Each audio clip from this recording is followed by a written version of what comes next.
राम प्रतोषी मातु सब कहि विनीत बरुबेन। सुमिर शंभु गुरु विप्रपद किए नींदु बसुनेन, किए नींदु बसुनेन।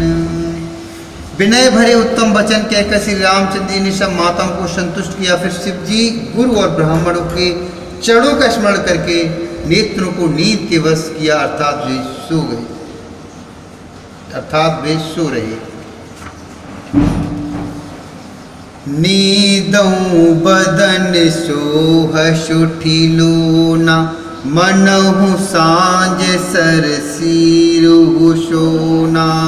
घर घर करहि जागरण नारी, देह परशु परु मंगल गारी, देह परशु परु मंगल गारी। पूरी विराजत राजत रजनी, रानी कहे बिलोकौ सजनी। सुंदर बधु निशाशुल सोई, फनकन जनु सिर मने और गोई, फनकन जनु सिर मन और गोई। नींद में भी उनका अत्यंत सरोना मुखड़ा ऐसा सो रहा था मानो संध्या के समय का लाल कमल सो रहा हो। स्त्रियां घर घर जागरण कर रही हैं और आपस में एक दूसरे को मंगलमयी गालियां दे रही हैं। रानियां कहती हैं, सजनी देखो आज रात्रि की कैसी शोभा है, जिसमें अयोध्यापुरी विशेष शोभित हो रही है। या यूँ कहती हुई सासुएं सुंदर बहुओं को लेकर सो गईं, मानो सर्पों ने अपने सिर की मड़ियों को हृदय में छिपा लिया है। प्रातः पुनीत काल प्रभु जागे, अरुण चूड़ बर बोलन लागे। बंदी मागी धन गुण गण गाए, पुरजन द्वारे जोहारन आए। बंदे बेप्रशुर गुरु पितु माता, पाये आशीष मुदित सब भ्राता। जनन सादर बदन निहारे, भूपति संग द्वार पगुधारे, भूपति संग द्वार पगुधारे। प्रातः काल पवित्र ब्रह्मा मुहूर्त में प्रभु जागे, मुर्गे सुंदर बोलने लगे। भाट और मागधों ने गुणों का गान किया तथा नगर के लोग द्वार पर जुहार करने को आए। ब्राह्मणों, देवताओं, गुरु, पिता और माताओं की वंदना करके आशीर्वाद पाकर सब भाई प्रसन्न हुए। माताओं ने आदर के सहित उनके मुखों को देखा। फिर वे राजा के 7 दरवाजे अर्थात बाहर पधारे। कीन शौच सब सहज शुचि, सरित पुनीत नहाई। प्रातक्रिया करता तो पही, आए चारु भाई। प्रातक्रिया करता तो पही, आए चारु भाई। स्वभाव से ही पवित्र चारों भाइयों ने सब शौचादि से निवृत्त होकर पवित्र सरयू नदी में स्नान किया और प्रातः क्रिया अर्थात संध्या वंदनादि करके वे पिता के पास आए। नवान प्रायण तीसरा विश्राम। भूपे बेलोक लिए और लाई, बैठे हर सिर जाय छुपाई। देखि राम सबु सभा जुड़ानी, लोचन लाभ अवधि अनुमानी। लोचन लाभी अवधि अनुमानी। राजा ने देखते उन्हें हृदय से लगा लिया। तदंतर भी आज्ञा पाकर हर्षित होकर बैठ गए। श्री रामचंद्र जी के दर्शन कर और नेत्रों के लाभ की बस यही सीमा है। ऐसा अनुमान कर सारी सभा शीतल हो गई, अर्थात सबके तीनों प्रकार की ताप सदा के लिए मिट गई। पुनि वशिष्ठ मुनि कौशिक आए, सुभग आसन मुनि बैठाए। सुतनु समेत पूज्य पद लागे, निरखि राम दो गुरुवन लागे। सुतन समेत पूजो पद लागे, निरख राम दो गुरे अनुरागे। कहे वशिष्ठ धर्म इतिहासा, सुने महेश सहित निवासा। मुनि मनि अगम गाद श्रुत करनी, मुदित वशिष्ठ विपुल विध बरनी। मुनि मनि अगम गाद श्रुत करनी, मुदित वशिष्ठ विपुल विध करनी। बोले वामदेव सब साची, कीरति स्खलित लोक तिहु माची। सुनि आनंद भयउ सब काहू, राम लखन और अधिक छाहू। सुनि आनंद भयउ सब काहू, राम लखन और अधिक छाहू। वशिष्ठ जी धर्म के इतिहास कह रहे हैं और राजा रनिवास से सुन रहे हैं। जो मुनियों के मन को भाई, जो मुनियों के मन को भी अगम्य है, ऐसे विश्वामित्र जी की करनी को वशिष्ठ जी ने आनंदित होकर बहुत प्रकार से वर्णन किया। वामदेव जी बोले, ये सब बातें सत्य हैं। विश्वामित्र जी की सुंदर कीर्ति तीनों लोकों में छाई हुई है। यह सुनकर सब किसी को आनंद हुआ। श्री राम लक्ष्मण के हृदय में अधिक उत्साह अर्थात आनंद हुआ। मंगल मोद उछाहनित, जाहि दिवस एह भांति। उमगी अवधि आनंद भरे, अधिक अधिक अधिकाति। अधिक अधिक अधिकाति। नित्य ही मंगल आनंद और उत्सव होते हैं। इस तरह आनंद में दिन बीतते जाते हैं। अयोध्या आनंद से भरकर उमड़ पड़ी। आनंद की अधिकता अधिक अधिक बढ़ती ही जा रही है। शुद्ध न सोधि कले कंकन छोरे, मंगल मोद विनोद न थोरे। निति नव सुख शुरु देख सिहाही, अवध जन्म जा चै विदु पाही। विश्वामित्रु चलन नितु चहही, राम स प्रेम विनय बसु रहही। दिन दिन से गुण भूपति भाऊ, देख सराह महामुनि राऊ। देख सराह महामुनि राऊ। देख सराह महामुनि राऊ। अच्छा दिन अर्थात शुभ मुहूर्त शोध कर सुंदर कंकड़ खोले गए। मंगल आनंद और विनोद कुछ कम नहीं हुए अर्थात बहुत हुए। इस प्रकार नित्य नए सुख को देखकर देवता सियाते हैं और अयोध्या में जन्म पाने के लिए ब्रह्मा जी से याचना करते हैं। विश्वामित्र जी की अर्थात विश्वामित्र जी नित्य ही चलना और अपने आश्रम जाना चाहते हैं, पर श्री रामचंद्र जी के स्नेह और विनय यश रह जाते हैं अर्थात श्री रामचंद्र जी के स्नेह और विनय के कारण रह जाते हैं। दिनों दिन राजा का 100 गुना भाव अर्थात प्रेम देखकर महामुनि विश्वामित्र जी उनकी सराहना करते हैं।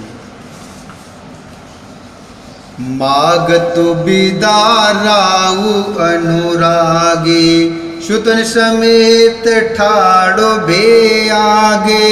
नाथ सकल संपदा तुम्हारी, मैं सेवकु समेत सुत नारी।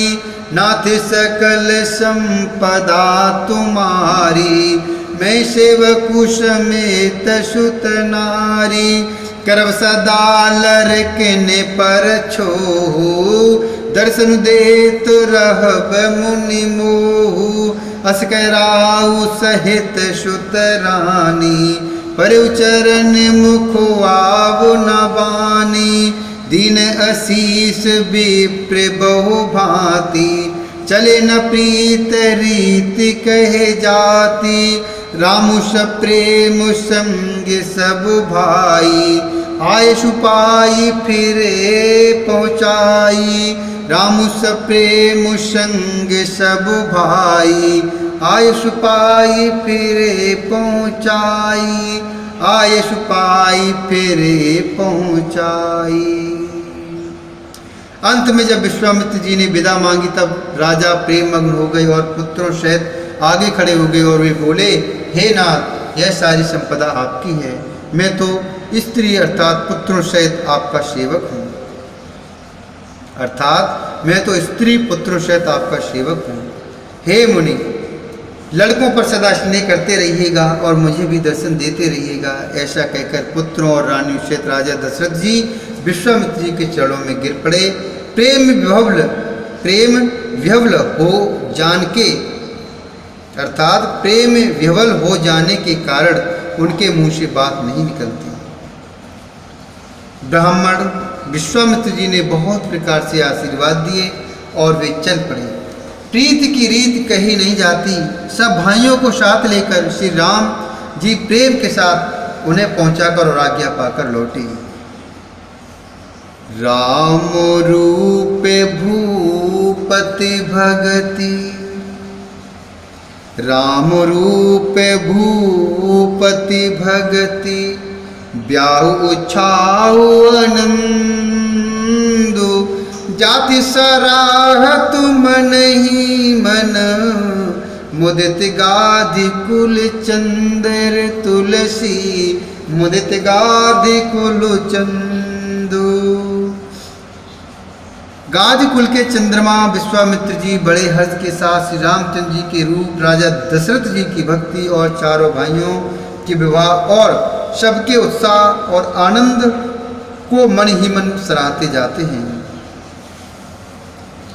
वामदेव रघुकुल गुरु ज्ञानी, बहुरे गाधे श्रुति कथा बखानी, सुनि मुनि सुजस मन ही मन राऊ, बरनत आपन पुण्य प्रभाव, बरनत आपन पुण्य प्रभाव, बहुरे लोग रजाय शुभयऊ, सुतन समेत नृपति गिर गयऊ, जयत राम बियाहू सब गावा, सुजस पुनीत लोक तिहु छावा, सुजत पुनीत लोक तिहु छावा, सुजस पुनीत लोक तिहु छावा।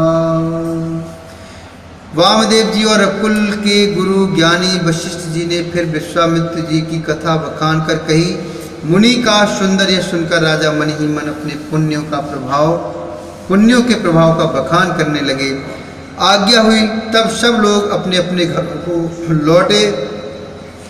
राजा दशरथ जी भी पुत्रों सहित महल में गए, जहाँ तहाँ सब श्री रामचंद्र जी के विवाह की गाथाएं गा रहे हैं। श्री रामचंद्र जी का पवित्र स्वर तीनों लोकों में छा गया है। आये बियाह राम घर जबते, बसई आनंद अवध सब तवते, प्रभु विवाह जसु भयऊ उछाहू, सकहि न बरनि गिरा अहे नाहू, कभी कुल जीवन पावन जानी, राम सिय जसु मंगल खानी, कभी कुल जीवन पावन जानी, राम सिय जसु मंगल खानी, तेते में कछु कहा बखानी, तेत में कछु कहा बखानी, करण पुनीत हेतु निज बानी, तेते में कछु कहा बखानी, करण पुनीत हेतु निज बानी, करण पुनीत हेतु निज बानी। जब से श्री रामचंद्र जी विवाह करके घर आए तब से सब प्रकार का आनंद अयोध्या में आकर बसने लगा। प्रभु के विवाह में जैसा आनंद उत्साह हुआ उसे सरस्वती और सर्पों के राजा शेष जी भी नहीं कह सकते। श्री सीताराम जी के यश को कवि कुल के जीवन को पवित्र करने वाला और मंगलों की खान जानकर इससे मैंने अपनी वाणी को पवित्र करने के लिए कुछ थोड़ा सा बखान कर कहा। निज गिरा पावन करन कारण राम जस तुलसी कहो रघुवीर चरित अपार बारिद पारु कवि को नहीं लियो उपबीत बियाए उछाह मंगल सुनिज सादर गावही वैदेह राम प्रसाद तेजन सर्वदा सुख पावई जन सर्वदा सुख पावई जन सर्वदा सुख पावई।